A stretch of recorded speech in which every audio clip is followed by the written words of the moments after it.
వైవిధ్యానికి care of caves, variety ఈవెంట్లు, వినూత్నమైన థీమ్స్. పూర్తి వివరాలకు చదవండి రేపటి సాక్షి దినపత్రిక.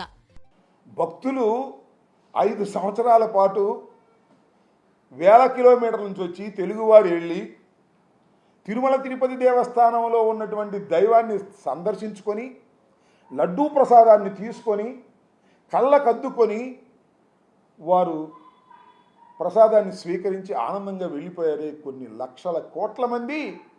వాళ్ళు చంద్రబాబు నాయుడు గారు దానిలో పందిమోసం ఉందంటాడు, దానిలో వెజిటబుల్ ఆయిల్ బదులు అదేంటి గొడ్డు ఆయిల్ ఉందంటాడు. ఏంటి కర్మ అంటారు? రుజువైందా? రుజువు కాల. రుజువు చేయగలవా? తెలియదు. ఇన్ని సందేహాల మధ్యన ఇంత పవిత్రమైన దేవస్థానం మీద జగన్మోహన్ రెడ్డి గారి మీద కక్ష ఉంటే ఉండు కాక ఇంకో రకంగా తీర్చుకో. వెంకటేశ్వర స్వామిని అడ్డం పెట్టుకుని తీర్చుకోవాలనుకోవడం ఎంత దుర్మార్గం అంటున్నా. ఈ ధర్మమేనా అంటున్నా. ఆలోచన చేయమని మనవి చేస్తున్నా. చంద్రబాబు నాయుడు గారికి మా మీద కక్ష ఉండవచ్చు, మా పార్టీని సర్వనాశనం చేయాలనేటువంటి కోరిక ఉండవచ్చు, జగన్మోహన్ రెడ్డి గారిని అసలు గెలవకోకుండా చేయాలనేటువంటి కోరిక ఉండొచ్చు. చెయ్యి, మాకు అభ్యంతరం చూస్తాం. కానీ పవిత్రమైనటువంటి దేవస్థానాన్ని వెంకటేశ్వర స్వామిని అడ్డం పెట్టుకొని చేయటం దుర్మార్గం కాదా? దీనిలో నిరూపించకపోతే ఎంత నష్టపోతారు ప్రజలు? నేను మనవి చేస్తున్నా. ఇంత దుర్మార్గమైన ఆలోచన చేసేటటువంటి కార్యక్రమాలు చేస్తున్న చంద్రబాబు నాయుడు గారు, నేను అడుగుతాను, ఇవాళ ఏదో ఎక్కడో చిప్ చాట్తో కూడా మాట్లాడాడు. ఏది ప్రూఫ్స్ అయ్యి చెప్పమంటున్నా. నేను అడుగుతా ఉన్నా. మా సుబ్బారెడ్డి గారు కూడా మొన్న ప్రమాణ దేవస్థానం ముందుకు వచ్చి ప్రమాణం చేస్తానన్నాడు. చంద్రబాబు నాయుడు గారు చెప్పండి, నువ్వు లోకేష్ పిల్లా పాపలతో సహా వచ్చి వెంకటేశ్వర స్వామి వారిని దర్శించుకొని జగన్మోహన్ రెడ్డి గారి హయాంలో ఈ ప్రసాదంలో పంది కొవ్వు నూనె, గొడ్డు నూనె, చేప నూనె ఉంది అని ప్రమాణం చేయగలవా అని అడుగుతా ఉన్నా. నీకే తెలుసా ఇది అంటున్నా. ఆధారాలు లేకోకుండా మాట్లాడుతున్నారే, ఆధారాలు లేకోకుండా జగన్మోహన్ రెడ్డి గారి మీద బురదలాలని ప్రయత్నం చేస్తున్నారే, మహాపాపం కదా ఇది అంటున్నా. ఇంత దుర్మార్గమైన ఆలోచన చేస్తున్నారు చంద్రబాబు నాయుడు గారు.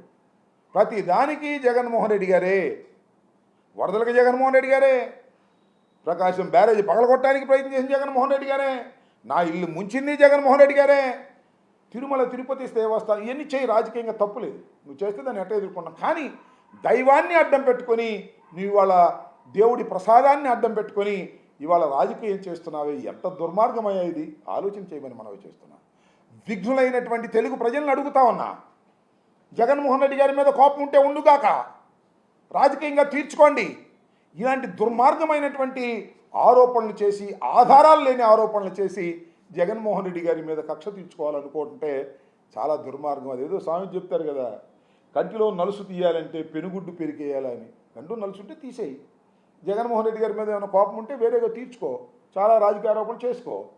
కానీ ఇలాంటి దుర్మార్గమైన ఆరోపణలు చేసి జగన్మోహన్ రెడ్డి గారినో వైఎస్ఆర్ కాంగ్రెస్ పార్టీనో భ్రష్టు పట్టిద్దాం అనుకుంటే అది నువ్వే భ్రష్టు పడతావు. ఇవాళ నేను మనవి చేస్తున్నా. లడ్డూలాగా దొరికాడు చంద్రబాబు నాయుడు గారు భగవంతుడి చేతిలో. అబద్ధాలాడి లడ్డూలాగా దొరికాడు వెంకటేశ్వర స్వామి చేతిలో. నిజంగా వెంకటేశ్వర స్వామి లాంటి దుర్మార్గులకి ఏ విధమైన శిక్ష వేయబోతున్నాడో రాబోయే కాలంలో మీరే చూస్తారని కూడా మనవి చేస్తున్నాం. ఎంత దుర్మార్గం అండి ఇది. కాబట్టి ఆలోచన చేయండి. అసలు నాకు తెలియగలుగుతానండి, ఈ పరీక్ష జరిగింది ఎప్పుడు? చంద్రబాబు నాయుడు గారి టైంలోనా లేక జగన్మోహన్ రెడ్డి గారి టైంలోనా? చంద్రబాబు నాయుడు గారి టైంలోనే జరిగింది. మరి మమ్మల్ని ఎందుకు అంటున్నారు? మీరు మొదటి శాంపిల్స్ వచ్చాయి, ఆ శాంపిల్స్లో రాంగ్ వచ్చింది, మీరు నేషనల్ ఎయిడ్ డెవలప్మెంట్ పంపించారు, వాళ్ళు ఇచ్చారు, వాళ్ళ ఖచ్చితత్వం మీద కూడా సరైనటువంటి అవగాహన ఉండకపోవచ్చని కూడా చెప్పారు. ఇలా చెప్తే దాని మీద మీరు మాట్లాడుతున్నారు. అసలు నీ మీద మీరు పరీక్షలు చేయించారా? లడ్డు మీద చేయించారా? నీ మీదగా పరీక్షలు చేయించింది. బాగోపోతే నీ వెనక పంపిస్తారు కదా. ఇంతకుముందు కూడా నీ మీద చేశారు కదా, అది బాగోపోతే వెనక పంపించారు కదా. లడ్డు మీద మీరు ఇలాంటి అపోహలు సృష్టించేటువంటి ప్రయత్నం చేస్తారు. ఇప్పుడు లడ్డు ఇది ఇవాళ తయారైన లడ్డు కాదు, తయారయ్యి భక్తులన్నీ భుజించినటువంటి సేవించినటువంటి లడ్డు మీద ఇవాళ మీరు ఇలాంటి దుర్మార్గమైనటువంటి ప్రచారం చేయటం చాలా దురదృష్టకరమైనటువంటి పరిణామం అని నేను భావిస్తా ఉన్నా. ఇప్పటికైనా చంద్రబాబు నాయుడు గారు ఆలోచన చేయండి. ఇలాంటి దుర్మార్గమైనటువంటి రాజకీయ ప్రయోజనాల కోసం శ్రీ శ్రీ శ్రీ శ్రీ వెంకటేశ్వర స్వామిని వాడుకోవటం అనేది చాలా దుర్మార్గం. దీనికి మీరు తక్షణమే సమాధానం చెప్పాల్సిన అవసరం ఉంది. జగన్మోహన్ రెడ్డి గారు చాలా ప్రశ్నలు అడిగారు. ఇదేం కొత్తగా వచ్చినటువంటి సాంప్రదాయం కాదు. ఏది ఈ ట్యాంకులు వస్తే దానిలో 3 శాంపిల్స్ తీసుకోవటం, పరీక్ష చేయటం, ఆ 3 శాంపిల్స్ పాస్ అయితేనే పంపించటం, పాస్ కాకపోతే మళ్ళీ పైకి పంపించడం, అంతా ఎప్పటి నుంచో జరుగుతున్నటువంటి ప్రాక్టీస్. తిరుమల తిరుపతి దేవస్థానం మీకన్నా నాకన్నా పుట్టక ముందు నుంచి ఉన్నటువంటిది. చాలా ప్రాక్టీసెస్ ఉన్నాయి, వాటిని డెవలప్ చేస్తున్నారు. అలాంటి శ్రీ వెంకటేశ్వర స్వామిని అడ్డం పెట్టుకుని జగన్మోహన్ రెడ్డి గారి మీద కక్ష తీసుకోవాలని ప్రయత్నం చేయటం మహాపాపం. దానికి చంద్రబాబు నాయుడు గారు ప్రతిఫలం అనుభవించక తప్పదు అని ఈ సందర్భంగా నేను మనవి చేస్తున్నాను. చంద్రబాబు నాయుడు గారు ఆధారాలు లేని ఒక ఆరోపణ చేస్తే దాన్ని బలపరచడం కోసం పడుతున్నటువంటి ఈనాడు, ఆంధ్రజ్యోతి పాటలు చూస్తే నవ్వొస్తుంది. నేను మనవి చేస్తున్నాను టీటీడీకి సంబంధించినటువంటి ఉద్యోగుల్ని, ముఖ్యంగా జేఈఓ గారిని, అలాగే ఈఓ గారిని, మీరు కూడా ఆలోచన చేయండి. చంద్రబాబు నాయుడు గారిని సపోర్ట్ చేయడం కోసం దయచేసి దేవుడి సన్నిధిలో ఉండి కొద్దిగా అటు ఇటుగా మాట్లాడకండి, ఉన్నది ఉన్నట్టుగా మాట్లాడండి. ఇంతకుముందు 23వ తారీఖున వచ్చినటువంటి రిపోర్ట్ సందర్భంగా శ్యామలరావు గారు ఇలాగే ప్రెస్ మీట్ పెట్టి చెప్పినటువంటి విషయం రికార్డ్ అయి ఉంది.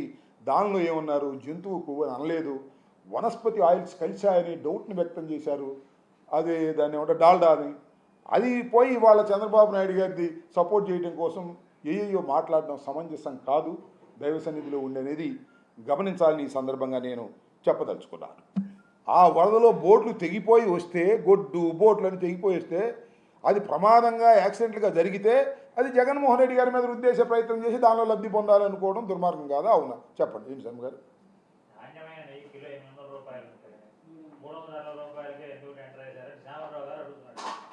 రద్దు చేయొచ్చు కదా, శ్యామలరావు గారు వచ్చాడు కదా, రద్దు చేయొచ్చు కదా. అవునబ్బా, శ్యామలరావు గారు అది కన్ఫర్మ్ చేసిన సుబ్బారెడ్డి గారు కాదు, ఎలక్షన్ టైంలో జరిగింది. అది మేలో ఎలక్షన్ కమిషన్ ఉంది, సుబ్బారెడ్డికి ఏం పవర్స్ లేవు. బోర్డు చేసినా కూడా ఎలక్షన్ కమిషన్కి వెళ్ళాలి. అది శ్యామలరావు గారు చెప్పాలి నిజానికి. ఇప్పుడు is sitting on the chair, is continuing on the chair, ఈ హ్యాస్ టు సే. రద్దు చేయాలైనా ఆయన డ్యూటీని ఆయన మర్చిపోతే ఎలాగంటున్నా. దయచేసి నేను శ్యామలరావు గారు అంటే నాకు గౌరవం. దయచేసి ఆయన వివాదాల్లోకి చంద్రబాబు లాగుతాడు ఎట్టాకు, మనం లాగాల్సిన అవసరం లేదు. ఆయన కోరుకునేది ఏంటంటే దైవ సన్నిధిలో మీకు ఒక మంచి సేవ చేసేటటువంటి అదృష్టం కలిగింది, వాస్తవాలు చెప్పండి. చంద్రబాబు నాయుడు గారి తోకబిచ్చుకొని ప్రయాణం చేయాలి అనుకుంటే భగవంతుడు క్షమించడు ఎవరు. నేను ఫ్యాక్ట్ చెప్పాలి. నేను ఒకటే అడుగుతున్నా శ్యామలరావు గారిని, the EO of Tirupati, Tirumala Tirupati TTD board 23వ తారీఖున మీరు ప్రెస్ మీట్లో ఏం చెప్పారు, ఇవాళ ఏం చెప్తున్నారు? What is the difference between that? ఎందుకు వచ్చింది ఆ డిఫరెన్స్? మధ్యలో జరిగింది ఒకటి, చంద్రబాబు నాయుడు మాట్లాడటమే మధ్యలో జరిగింది. మాట్లాడితే మీరు ఇక జంతువులు కొవ్వని అనేస్తారా? తప్పు కదా. ఆ రోజు వనస్పతి ఎందుకు అన్నారు? That is the first reaction, is a correct reaction, now is a manipulated అని అనుకోవాలి. అంతే సింపుల్.